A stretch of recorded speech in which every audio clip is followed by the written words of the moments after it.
प्रणाम सभी को।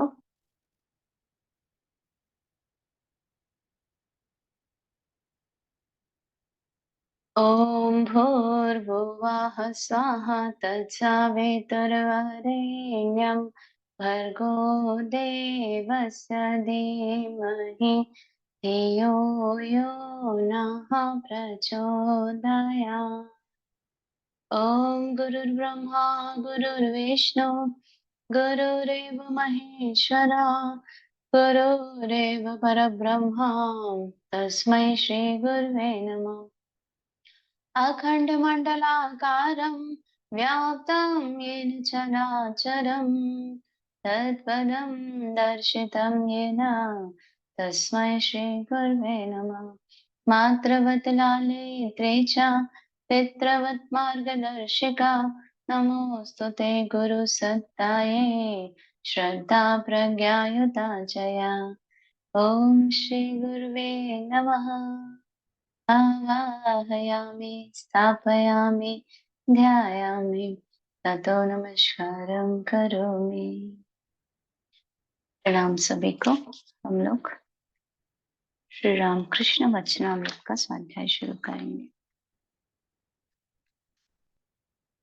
परिच्छेद 55 हम लोग पढ़ रहे हैं। इसमें है क्या ईश्वर को जाना जा सकता है? उपाय शरणागति। श्री रामकृष्ण, उन्हें कौन जान सकता है? मैं जानने की चेष्टा भी नहीं करता। मैं केवल माँ कहकर पुकारता हूँ। माँ चाहे जो करे, उनकी इच्छा होगी तो वे समझाएंगी और ना इच्छा होगी तो ना समझाएंगे। इससे क्या है? मेरा स्वभाव बिल्ली के बच्चे की तरह है। बिल्ली का बच्चा केवल म्याऊं म्याऊं करके पुकारता है। इसके बाद उसकी माँ जहाँ रखती है वहीं रहता है। कहीं कंडोरे में रखती है और कभी बाबू साहब के बिस्तरे पर। छोटा बच्चा बस माँ को ही चाहता है। माता का कितना ऐश्वर्य है वह नहीं जानता, जानना भी नहीं चाहता। वह जानता है मेरे माँ है, मुझे क्या चिंता है। नौकरानी का लड़का भी जानता है मेरी माँ है। बाबू के लड़के के साथ अगर लड़ाई हो जाती तो वह कहता मैं अपनी माँ से कह दूंगा मेरी माँ है कि नहीं। मेरा भी संतान भाव है। श्री रामकृष्ण अकस्मात अपने को दिखाकर अपनी छाती में हाथ लगाकर मणि से कहते, अच्छा इसमें कुछ है, तुम क्या कहते हो? मणि निर्वाक भाव से ठाकुर को देख रहे हैं। शायद सोच रहे हैं श्री रामकृष्ण के हृदय में साक्षात जगन माता है। क्या जीवों के कल्याण के लिए माँ स्वयं देह धारण कर आई हुई है? साकार निराकार कर्तव्य बुद्धि। श्री रामकृष्ण दक्षिणेश्वर में काली मंदिर के सामने चबूतरे पर बैठे हैं। काली प्रतिमा में जगन माता के दर्शन कर रहे हैं। पास ही मास्टर आदि भक्तगण बैठे हैं। थोड़ी देर पहले श्री रामकृष्ण ने कहा है ईश्वर के संबंध में अनुमान आदि लगाना व्यर्थ है। उनका ऐश्वर्य अनंत है। बेचारा मनुष्य मुंह से क्या प्रकट कर सकेगा। एक चींटी ने चीनी के पहाड़ के पास आकर चीनी का एक कण खाया, उसका पेट भर गया। तब वह सोचने लगी अब की बार आऊंगी तो पूरे पूरे पहाड़ को अपने बिल में उठा ले जाऊंगी। उन्हें क्या समझा सकता है? इसलिए मेरा बिल्ली के बच्चे का स्वभाव है, माँ जहाँ भी रख दे मैं कुछ नहीं जानता। छोटे बच्चे नहीं जानते माँ का कितना ऐश्वर्य है। श्री रामकृष्ण काली मंदिर के चबूतरे पर बैठे स्तुति कर रहे हैं। ओ माँ ओमकार रूपिणी माँ। ये लोग कितना सब वर्णन करते हैं माँ, कुछ समझ नहीं सकता, कुछ नहीं जानता हूँ माँ। शरणागत शरणागत केवल यही करो माँ, जिससे तुम्हारे श्री चरण कमलों में शुद्धा भक्ति हो। अब और अपनी भुवन मोहिनी माया में मोहित न करो माँ। शरणागत शरणागत। मंदिर में आरती हो गई। श्री रामकृष्ण कमरे में छोटे तख्त पर बैठे हैं। महेंद्र जमीन पर बैठे हैं। महेंद्र पहले पहल श्री केशव सेन के ब्रह्म समाज में हमेशा जाया करते थे। श्री रामकृष्ण का दर्शन करने के बाद फिर वहां नहीं जाते हैं। श्री रामकृष्ण सदा जगन माता के साथ वार्तालाप करते हैं। यह देखकर वे बड़े विस्मित हुए और उनकी सर्वधर्म समन्वय की बात सुनकर तथा ईश्वर के लिए उनकी व्याकुलता को देखकर वे मुग्ध हो गए हैं। महेंद्र लगभग 2 वर्ष से श्री रामकृष्ण के पास आया जाया करते हैं और उनका दर्शन तथा कृपा प्राप्त कर रहे हैं। ठाकुर उन्हें तथा अन्य भक्तों से सदा ही कहते हैं ईश्वर निराकार और फिर साकार भी है। भक्त के लिए वे देह धारण करते हैं। जो लोग निराकारवादी, उनसे वे कहते हैं, तुम्हारा जो विश्वास है उसे ही रखो, परंतु यह जान लेना कि उनके लिए सभी कुछ संभव है। साकार और निराकार ही क्या, वे और भी बहुत कुछ बन सकते हैं। ठाकुर महेंद्र के प्रति, तुमने तो एक को पकड़ लिया है, निराकार। महेंद्र, जी हाँ, परंतु जैसा कि आप कहते हैं सभी संभव है, साकार भी संभव है। ठाकुर, बहुत अच्छा, और यह भी जानो कि वे चैतन्य रूप में चराचर विश्व में व्याप्त हैं। महेंद्र, मैं समझता हूँ कि वे चेतन के भी चेत्यता हैं। ठाकुर, अब उसी भाव में रहो, खींचतान करके भाव बदलने की आवश्यकता नहीं है। धीरे धीरे जान सकोगे कि वह चेतनता उन्हीं की चेतनता है, वे ही चैतन्य स्वरूप है। अच्छा, तुम्हारा धन दौलत पर मोह है? ऐसा पूछा ठाकुर ने। महेंद्र बोल रहे हैं, जी नहीं, परंतु हाँ, इतना अवश्य सोचता हूँ कि निश्चिंत होने के लिए, निश्चिंत होकर भगवान का चिंतन करने के लिए धन की आवश्यकता होती है। ठाकुर, वह तो होगी ही। अब महेंद्र, क्या यह लोभ है? मैं तो ऐसा नहीं समझता।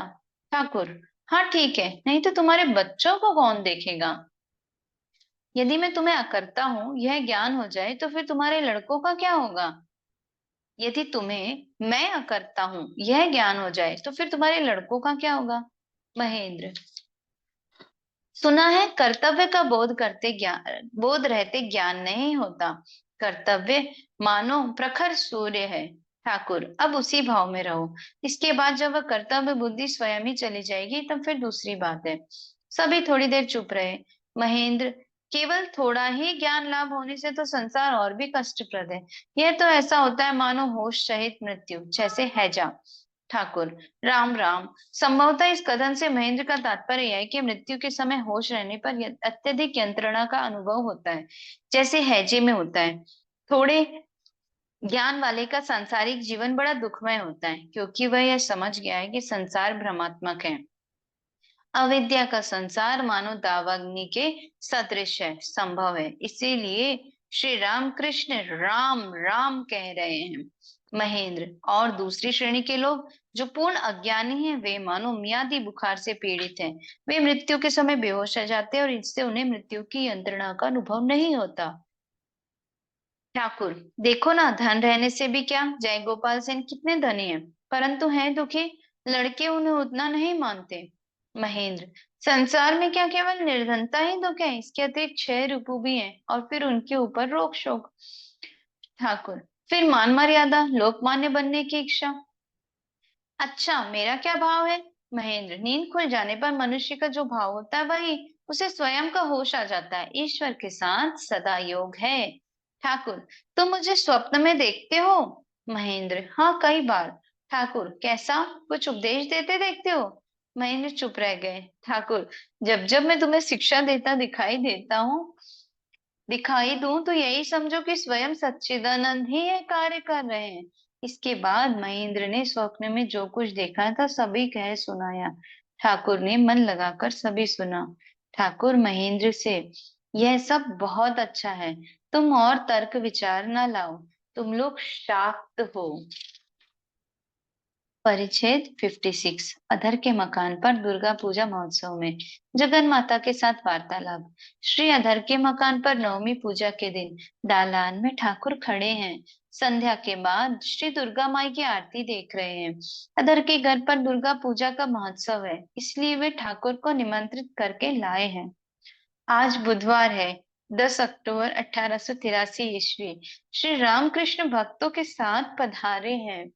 उन्हें बलराम के पिता तथा अदर के मित्र स्कूल स्कूल इंस्पेक्टर शारदा बाबू भी आए हैं। अदर ने पूजा के उपलक्ष्य में पड़ोसी तथा आत्मीय जनों को भी निमंत्रण दिया है, वे भी आए हैं। ठाकुर संध्या की आरती देखकर भाव विभोर होकर पूजा के दालान में खड़े हैं, भावाविष्ट होकर माँ को गाना सुना रहे हैं।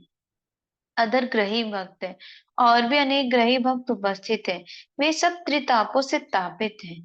संभव है इसीलिए श्री रामकृष्ण सभी के मंगल के लिए जगन माता की स्तुति कर रहे हैं। उनके भाव हैं, हे तारिणी, मुझे तारो, अब की बार शीघ्र तारो। हे माँ, जीवगण यम से भयभीत हो गए हैं। हे जगत जननी, संसार को पालने वाली, लोगों को मोहने वाली जगत जननी, तुमने यशोदा की कोख में जन्म लेकर हरि की लीला में सहायता की थी। तुमने वृंदावन में राधावन ब्रज बल्लभ के साथ विहार किया, रास रचकर रसमयी तुमने रास लीला का प्रकाश किया। हे माँ, तुम गिरिजा हो, गोपने गोपतयना हो, गोविंद की मनमोहनी हो, तुम सद्दुति हो, देने वाली गंगा हो। हे गौरी, सारा विश्व तुम्हारा गुणगान गाता है। हे शिवे, हे सनातने, सदानंदमयी सर्व स्वरूपिणी, हे निर्गुणे, हे सगुणे, हे सदाशिव, हे की प्रिय, तुम्हारी महिमा को कौन जानता है। श्री रामकृष्ण अधर के मकान के 2 मंजिले पर बैठक घर में बैठे हैं। कमरे में अनेक आमंत्रित व्यक्ति आए हैं। बलराम के पिता और शारदा बाबू आदि पास बैठे हैं। श्री रामकृष्ण अभी भी भाव विभोर हैं। आमंत्रित व्यक्तियों को संबोधित कर कह रहे हैं, मैंने भोजन कर लिया है, अब तुम लोग भी भोजन करो। अधर की पूजा और नैवेद्य को माँ ने ग्रहण किया है। क्या इसलिए ठाकुर जगन्माता के आवेश में आकर कह रहे हैं, मैंने खा लिया है, अब तुम लोग भी प्रसाद पाओ। ठाकुर भावाविष्ट होकर जगन्माता से कह रहे हैं, माँ मैं खाऊं या तुम खाओगी। माँ कारुणानंद रूपिणी, क्या श्री रामकृष्ण जगन्माता को और अपने को एक ही देख रहे हैं। जो माँ है, क्या वही स्वयं लोक शिक्षा के लिए पुत्र के रूप में अवतीर्ण हुई है। क्या इसीलिए ठाकुर के भाव के आवेश में कह रहे हैं, क्या इसीलिए ठाकुर श्री रामकृष्ण भाव के आवेश में कह रहे हैं, मैंने भोजन कर लिया है। इसी प्रकार भाव के आवेश में देह के बीच षट चक्र और उसमें माँ को देख रहे हैं, इसलिए फिर भाव विभोर होकर गाना गा रहे हैं। हे माँ हर मोहिनी, तूने संसार को भुलावे में डाल रखा है। मूलाधार महाकमल में तू वीणा वादन करती हुई चित्त विनोदन करती है। महामंत्र का अवलंबन कर तो शरीर रूपी यंत्र के सुषुम्ना नादी 3 तारों में 3 गुणों के अनुसार 3 ग्रामों में संचरण करती है। मूलाधार चक्र में तू भैरव राग के रूप में अवस्थित है। स्वादिष्ठान चक्र के षट दल कमल में तू श्री राग तथा मणिपुर चक्र में मल्हार राग है। तू वसंत राग के रूप में हृदय अनाहत चक्र में प्रकाशित होती है। तो विशुद्ध चक्र में हिंडोल तथा आज्ञा चक्र में कर्नाटक राग है। तान मान लय सुर के सहित तो मंद्र मध्य तार इन 3 सप्तकों का वेदन करती है। हे महामाया, तूने मोह पाश के द्वारा सबको अनायास बांध लिया है। तत्वाकाश में तू मानो स्थिर सौदामिनी की तरह विराजमान है। नंद कुमार कहता है कि मेरे तत्व का निश्चय नहीं किया जा सकता। 3 गुणों के द्वारा तूने जीव की दृष्टि को आच्छादित कर रखा है। भावार्थ, अगले अगले भाव का भावार्थ है ये। माँ के गूढ़ तत्वों को सोचते सोचते प्राणों पर आ बीती। माँ के गुण तत्वों को सोचते सोचते प्राणों पर आ बीती। जिसके नाम से काल भय नष्ट होता है, जिसके चरणों के बीच महाकाल है, उसका काला रूप क्यों हुआ। काले रूप अनेक है, पर यह बड़ा आश्चर्यजनक काला रूप है, जिसे हृदय के बीच में रखने पर हृदय रूपी पद आलोकित हो जाता है। रूप में काली है, नाम में काली है, काले से भी अधिक काली है। जिसने इस रूप को देखा है वह मोहित हो गया है, उसे दूसरा रूप अच्छा नहीं लगता। प्रसाद आश्चर्य के साथ कहता है कि ऐसी लड़की कहाँ थी, जिसे बिना देखे केवल कान से सुनकर नाम सुनकर ही मन जाकर उससे लिप्त हो गया। अभया की शरण में जाने से सभी भय दूर हो जाते हैं। संभव है इसलिए वे भक्तों का अभय दान दे रहे हैं और गाना गा रहे हैं। भावार्थ, मैंने अभय पद में प्राणों को सौंप दिया है इत्यादि। श्री शारदा बाबू पुत्र शोक से अत्यंत व्यथित हैं, इसलिए उनके मित्र अदर उन्हें ठाकुर के पास लाए हैं। वे गौरांग के भक्त हैं। उन्हें देखकर श्री रामकृष्ण में श्री गौरांग का उत्पन्न उद्दीपन हुआ।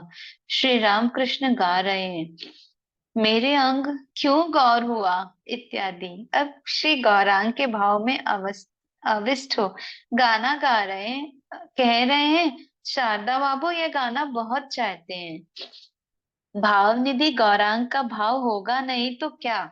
भाव में हंसते हैं, रोते हैं, नाचते हैं, गाते हैं। वन देखकर वृंदावन समझते हैं। गंगा देख उसे यमुना मान लेते हैं। गौरांग सिसक सिसक कर रो रहे हैं। यद्यपि वे बाहर गौर हैं, तद्यपि भीतर वे कृष्ण हैं। भावार्थ। माँ, अब ये अगले भाव का भावार्थ है। माँ, पड़ोसी लोग हल्ला मचाते हैं, मुझे गौर कलंकनी कहते हैं। क्या यह कहने की बात है? कहाँ कहूंगी ओ प्यारी सखी, लज्जा में मरी जाती हूँ। एक दिन श्रीवास के मकान में कीर्तन की धूम मची हुई थी। गौर रूपी चंद्रमा श्रीवास के आंगन पर लोटपोट हो रहा था। मैं एक कोने में खड़ी थी, एक और छिपी हुई थी। मैं बेहोश हो गई। श्रीवास की धर्मपत्नी मुझे होश में लाई। एक दिन गौर नगर कीर्तन कर रहे थे। चांडाल यवन आदि भी गौर के साथ थे। वे हरि बोल कहते हुए नदियों के बाजार में से चले जा रहे थे। मैंने उनके साथ जाकर दो रক্তিम चरणों के दर्शन किए थे। एक दिन गंगा तट पर घाट पर गौरांग प्रभु खड़े थे, मानो चंद्र और सूर्य दोनों ही गौर के अंग में प्रकट हुए थे। गौर के रूप को देखकर शाक्त और शैव्य फूल गए।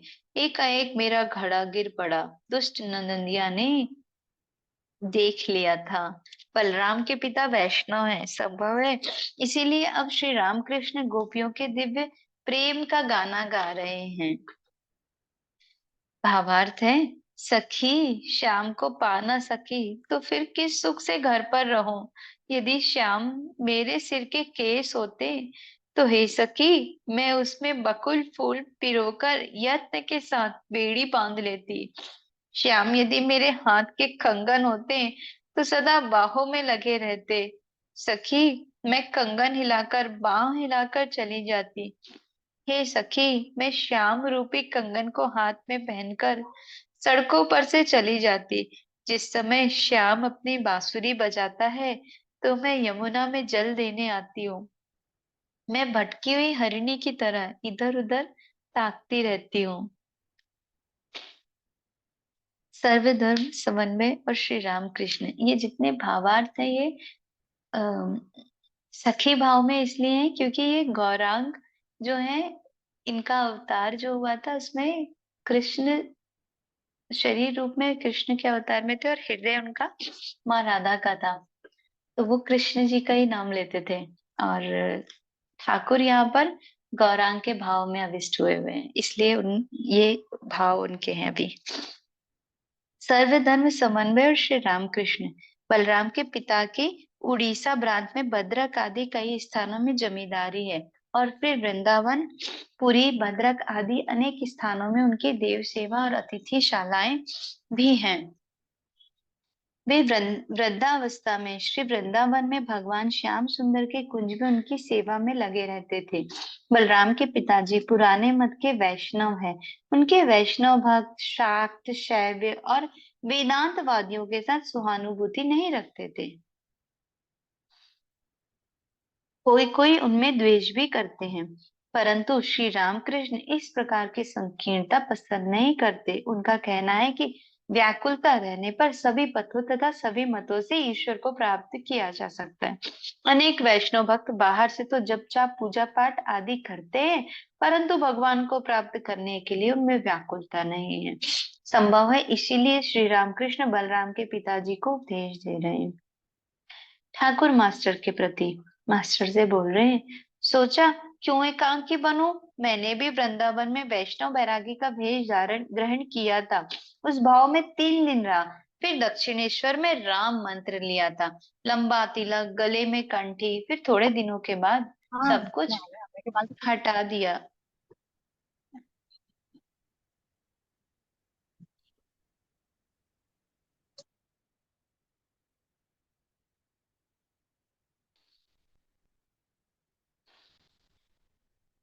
एक आदमी के पास एक बर्तन था। लोग उसके पास कपड़ा रंगवाने के लिए जाते थे। बर्तन में एक रंग तैयार रहता, परंतु जिसे जिस रंग की आवश्यकता होती उस कितना बर्तन में समझ आती कपड़ा है।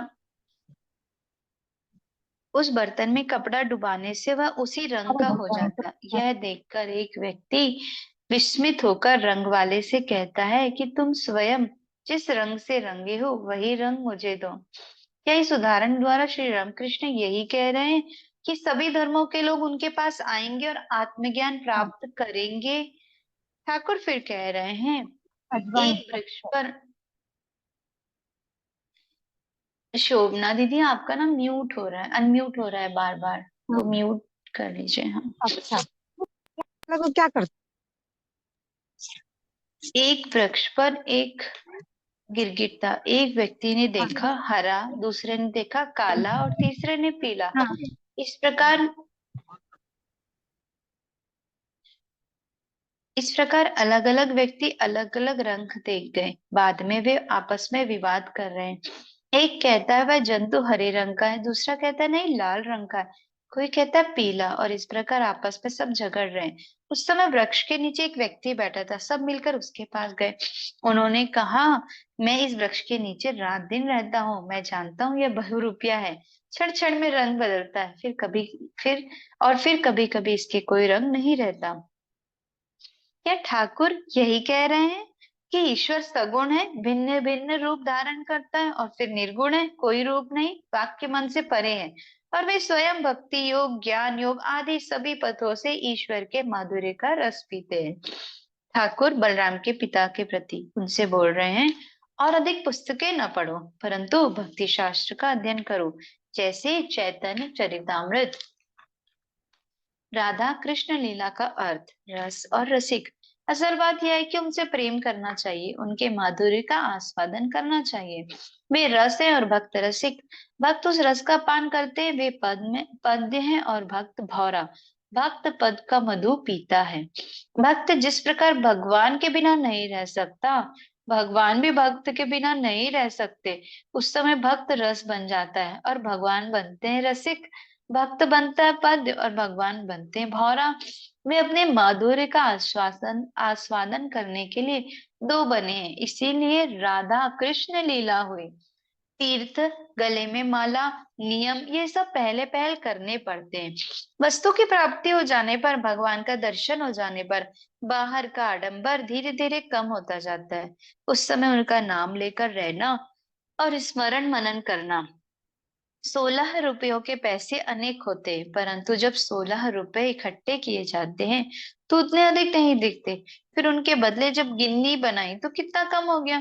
फिर उसे बदलकर यदि छोटा सा हीरा लाओ तो लोगों को पता तक नहीं लगता। गले में माला, नियम आदि न रहने से वैष्णवगण अपेक्ष करते हैं। क्या इसलिए ठाकुर कह रहे हैं कि ईश्वर दर्शन के बाद माला, दीक्षा आदि का बंधन उतना नहीं रह जाता? वस्तु प्राप्त होने पर बाहर का काम कम हो जाता है।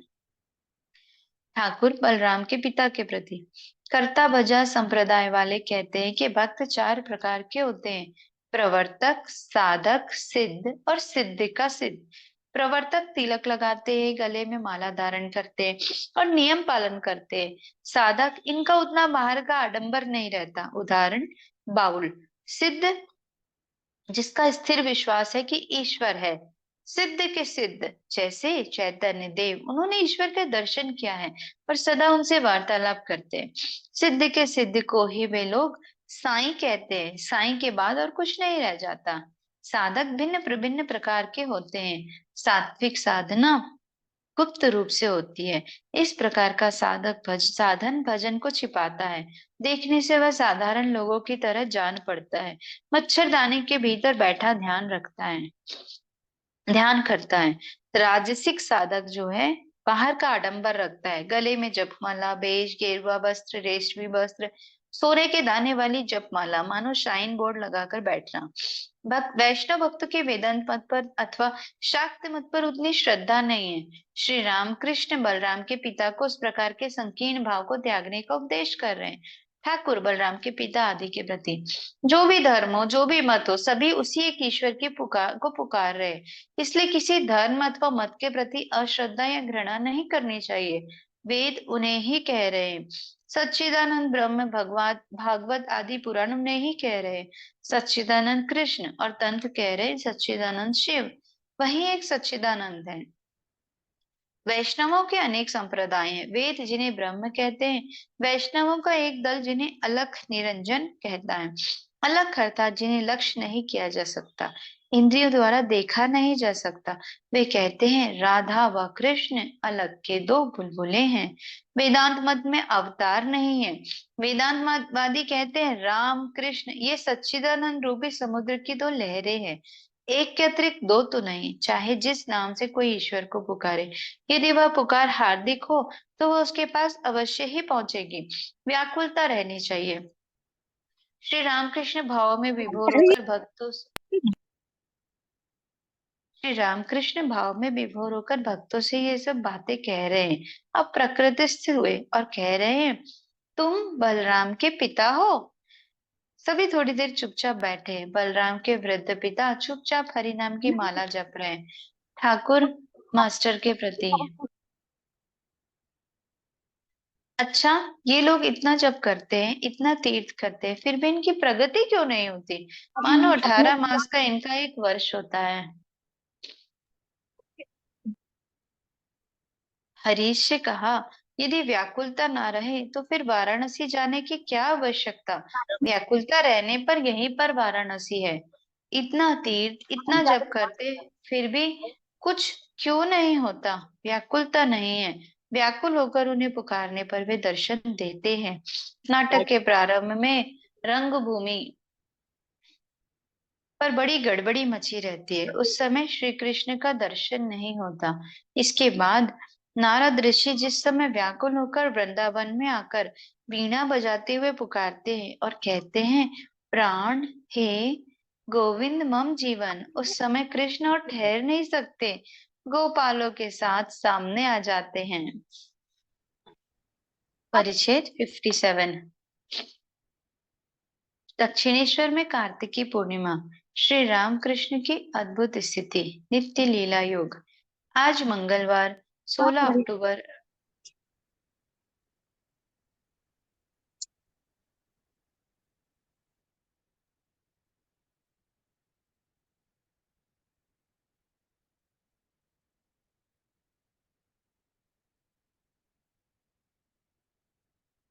आज मंगलवार 16 अक्टूबर 1883 ईस्वी। बलराम के पिता दूसरे भक्तों के साथ उपस्थित है।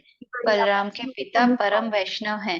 हाथ में हरि नाम की माला रहती है, सदा जप करते रहते हैं। कट्टर वैष्णवगण अन्य संप्रदाय के लोगों को उतना पसंद नहीं करते। बलराम के पिता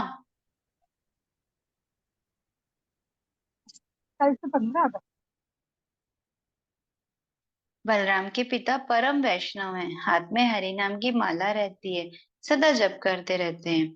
कट्टर वैष्णवगण अन्य संप्रदाय के लोगों को उतना पसंद नहीं करते। बलराम के पिता बीच बीच में श्री रामकृष्ण का दर्शन करते। उनका उन वैष्णवों का सा भाव नहीं है। ठाकुर जिनका उदार भाव है वे सभी देवताओं को मानते हैं, कृष्ण, काली, शिव, राम आदि। अब बलराम के पिता कह रहे हैं, हाँ, जिस प्रकार एक पति अलग अलग पोशाक में, ठाकुर बोल रहे हैं अब, परंतु निष्ठा भक्ति एक चीज है। गोपियां जब मथुरा में गईं तो पगड़ी पहने हुए कृष्ण को देखकर उन्होंने घूंघट काट लिया और कहा यह कौन है? हमारे पीत वस्त्रधारी मोहन चूड़ा वाले श्री कृष्ण कहाँ है? हनुमान की भी निष्ठा भक्ति है। द्वापर युग में द्वारका में जब आए तो कृष्ण ने रुक्मणी से कहा हनुमान राम रूप न देखने से संतुष्ट न होगा, इसीलिए राम रूप में उन्हें दर्शन दिया। कौन जाने भाई, मेरी यही एक स्थिति है। मैं केवल नित्य से लीला में उतर आता हूँ और फिर लीला से नित्य में चला जाता हूँ। नित्य में पहुंचने का नाम है ब्रह्म ज्ञान। बड़ा कठिन है। विषय बुद्धि एकदम नष्ट हुए बिना कुछ नहीं होता। हिमालय के घर जब भगवती ने जन्म लिया तो पिता को अनेक रूपों में दर्शन दिया। हिमालय ने उनसे कहा मैं ब्रह्म दर्शन की इच्छा करता हूँ। तब भगवती ने कहा पिताजी, यदि वैसी इच्छा हो तो सत्संग करना पड़ेगा। संसार से अलग होकर बीच बीच में निर्जन में साधु संग कीजिए। उस एक से ही अनेक हुए हैं। नित्य से ही लीला है। एक ऐसी अवस्था है जिसमें अनेक का बोध नहीं रहता और न एक का ही, क्योंकि एक के रहते ही अनेक आ जाता है। वे तो उपमाओं से रहित है। उन्हें उपमा देकर समझाने का उपाय नहीं है। अंधकार और प्रकाश के मध्य में है। हम जिस प्रकाश को देखते हैं ब्रह्म वह प्रकाश नहीं है, ब्रह्म वह जड़ आलोक नहीं है।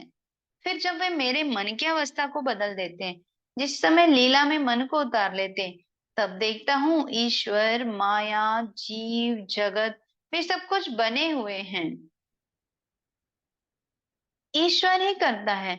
फिर कभी वे दिखाते हैं कि उन्होंने इस सब जीव जगत को बनाया है, जैसे मालिक और उसका बगीचा। वे करता है और उन्हीं का यह सब जीव जगत है। इसी का नाम है ज्ञान। और मैं करने वाला हूँ, मैं गुरु हूँ, मैं पिता हूँ, इसी का नाम है अज्ञान। फिर मेरे हैं ये सब घर द्वार परिवार धन जन आदि, इसी का नाम है अज्ञान।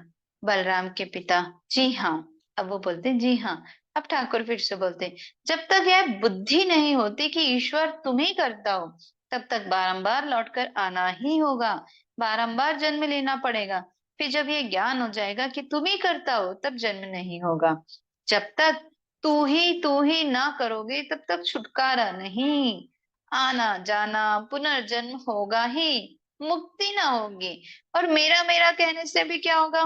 बाबू का मुनीम कहता है ये हमारा बगीचा है, हमारी खाट, हमारी कुर्सी है। परंतु बाबू जब उसे नौकरी से निकाल देते हैं, तो अपनी आम की लकड़ी की छोटी सी संदूकची तक ले जाने का उसे अधिकार नहीं रहता। मैं और मेरा ने सत्य को छिपा रखा है, जानने नहीं देता। अद्वैत ज्ञान तथा चैतन्य दर्शन। अद्वैत का ज्ञान हुए बिना चैतन्य का दर्शन नहीं होता। चैतन्य का दर्शन होने पर तब नित्यानंद होता है। परमहंस स्थिति में यही नित्यानंद है। वेदांत मत में अवतार नहीं है। इस मत में चैतन्य देव अद्वैत के एक बुलबुला है। चैतन्य का दर्शन कैसा? दिया सलाई जलाने से अंधेरे कमरे में जिस प्रकार एकाएक रोशनी हो जाती है। भक्ति मत में अवतार मानते हैं। करता भजा संप्रदाय की एक स्त्री ऐसी स्थिति को देखकर रह गई, बाबा भीतर वस्तु प्राप्ति हुई है, उतना नाचना कूदना नहीं। अंगूर के फल को रुई पर यत्न से रखना होता है। पेट में बच्चा होने पर सास अपनी बहू का धीरे धीरे काम बंद करा देती है। भगवान के दर्शन का लक्षण है धीरे धीरे कर्म त्याग होना। यह मनुष्य श्री रामकृष्ण नर रत्न है। यह मनुष्य श्री रामकृष्ण नर रत्न है। मेरे खाते समय वह कहती थी, बाबा तुम खा रहे हो या किसी को खिला रहे हो? इस अहम ज्ञान ने ही आवरण बना रखा है। नरेंद्र ने कहा था, यह मैं जितना जाएगा उनका मैं उतना ही आएगा।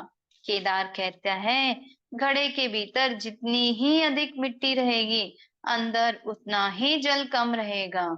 कृष्ण ने अर्जुन से कहा था, भाई अष्ट सिद्धियों में से एक भी सिद्धि के रहते तक मुझे ना पाओगे।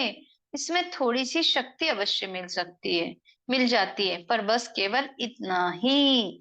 गुटिका सिद्धि, झाड़ फूक, दबा देना इत्यादि से लोगों का कुछ थोड़ा बहुत उपकार भर हो जाता है। क्यों, है ना यही? इसीलिए माँ से मैंने केवल शुद्धा भक्ति मांगी थी, सिद्धि नहीं मांगी। बलराम के पिता वेणीपाल मास्टर मणिमलिक आदि से यह बात कहते कहते ठाकुर समाधि मग्न हो गए। बाह्य ज्ञान शून्य होकर चित्र की तरह बैठे हैं। समाधि भंग हो जाने के बाद ठाकुर गाना गा रहे हैं। भावार्थ: सखी जिसके लिए पागल बनी, उसे कहाँ पा सके। वो अपने रामलाल से गाना गाने के लिए कहा, वे गा रहे हैं। पहले ही गौरांग का संन्यास। भावार्थ: केशव भारती की कुटिया में मैंने क्या देखा? असाधारण ज्योति वाली गौरांग की मूर्ति, जिसकी दोनों आंखों से शत धाराओं से प्रेम बारी बह रहा है। गौर पागल हाथी की तरह प्रेम के आवेश में आकर नाचते हैं, गाते हैं, कभी भूमि पर लौटते हैं। आंसू बह रहे हैं, वे रोते हैं और हरि नाम उच्चारण करते हैं। उनका सिंह जैसा उच्च स्वर आकाश को भी भेद रहा है। फिर वे दांतों में तिनका लेकर हाथ जोड़कर द्वार द्वार पर दास्य भाव द्वारा मुक्ति की प्रार्थना कर रहे हैं। चैतन्य देव के इस पागल प्रेमोन्माद स्थिति के वर्णन के बाद ठाकुर के कहने पर रामलाल फिर गोपियों की उन्माद स्थिति का गाना गा रहे हैं।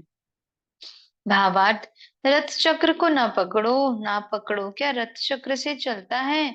उस चक्र के चक्री हरि हैं, जिनके चक्र से जगत चलता है। अब अगला भावार्थ है, श्याम रूपी चंद्र का दर्शन कर नवीन बादल की कहाँ गिनती है। हाथ में बंसरी और होठों पर मुस्कान लिए वह अपने रूप से जगत को आलोकित कर रहा है। अछूतों की समस्या, अस्पर्श जाति की हरिनाम से शुद्धि। हरि भक्ति होने पर फिर जाति का विचार नहीं रहता। श्री रामकृष्ण मणिमलिक से कह रहे हैं, तुम तुलसीदास की वह बात कहो तो। मणिमलिक, चातक की प्यास से छाती फटी जाती है। गंगा, यमुना, सरयू आदि कितनी नदियां और तालाब है, परंतु वो कोई भी जल नहीं बेटा, केवल स्वाति नक्षत्र की वर्षा के जल के लिए ही मुंह खोले रहता है। ठाकुर, अर्थात उनके चरण कमलों में भक्ति ही सार है, शेष सब मिथ्या। अब मणिमलिक बोल रहे हैं, तुलसीदास की एक और बात, स्पर्श मणि से लगते ही अष्ट धातु सोना बन जाती है, उसी प्रकार सभी जातियां चमार चंडाल तक हरिनाम लेने पर शुद्ध हो जाती है। और वैसे तो बिना हरिनाम चार चार चमार। ठाकुर अब बोल रहे हैं, जिस चमड़े की खाल छूनी भी नहीं चाहिए, उसी को पका लेने के बाद फिर देव मंदिर में भी ले जाते हैं। ईश्वर के नाम से मनुष्य पवित्र होता है, इसलिए नाम संकीर्तन का अभ्यास करना चाहिए। मैंने यदु मलिक की माँ से कहा था, जब मृत्यु आएगी तब यही संसार की चिंता होगी, परिवार, लड़के लड़कियों की चिंता, मृत्यु पत्र की चिंता, यही सब चिंताएं आएंगी, भगवान की चिंता ना आएगी। उपाय है उनके नाम का जप करना, नाम कीर्तन का अभ्यास करना। यदि अभ्यास रहा तो मृत्यु के समय उन्हीं का नाम मुंह में आएगा। बिल्ली के पकड़ने पर चिड़िया की च्या च्या बोली ही निकलेगी, उस समय वह राम राम हरे कृष्ण न बोलेगी। मृत्यु समय के लिए तैयार होना अच्छा है। अंतिम दिनों में निर्जन में जाकर केवल ईश्वर का चिंतन तथा उनका नाम जपना।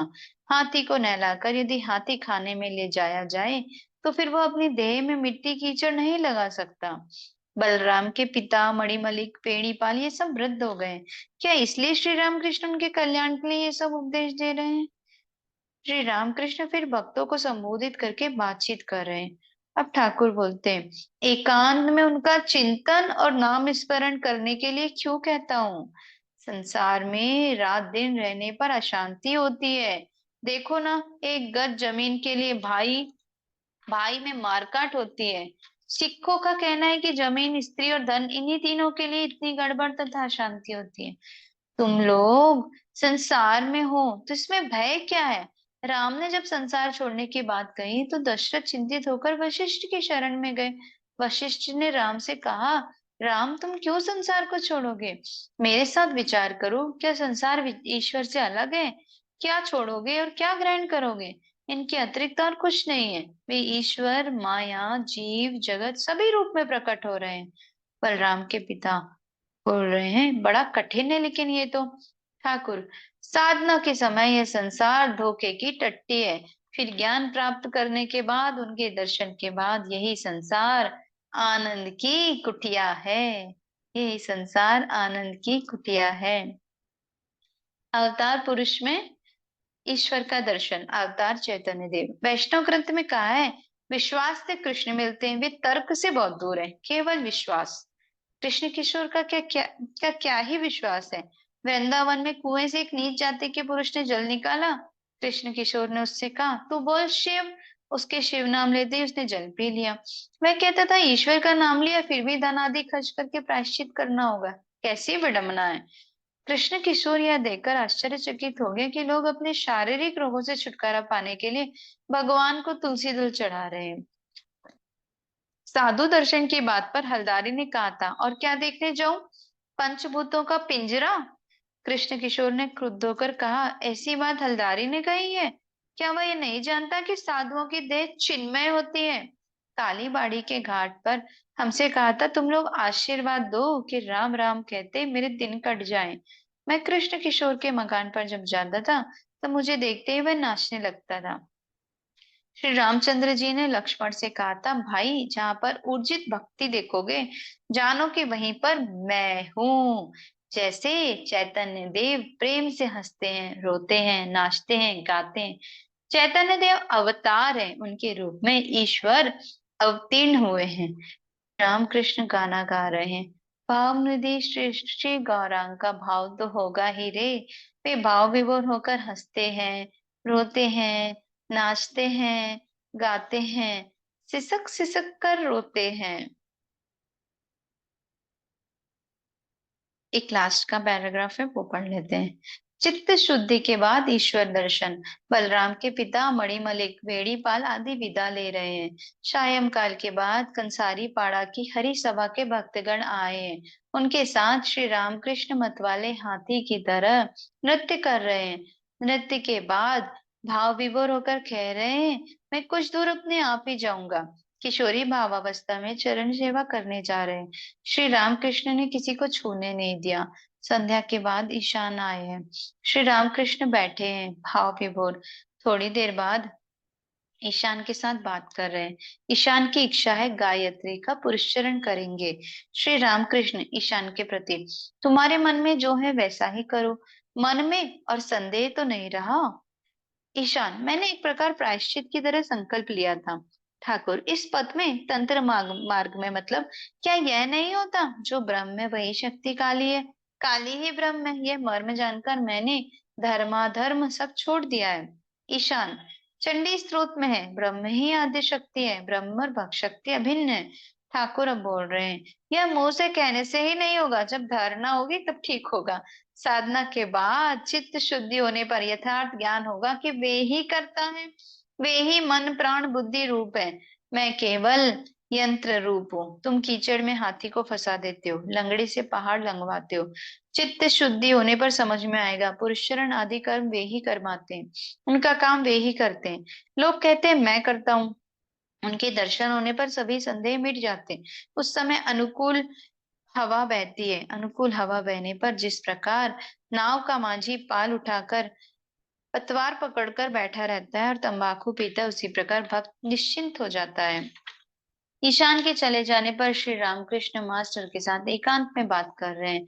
पूछ रहे हैं, नरेंद्र, राखाल, अधर, हाजरा, ये लोग तुम्हें कैसे लगते हैं, सरल है या नहीं, और मैं तुम्हें कैसा लगता हूँ। मास्टर कह रहे हैं, आप सरल हैं, फिर गंभीर भी, आपको समझना बहुत कठिन है। तो ठाकुर हंसने लगते हैं।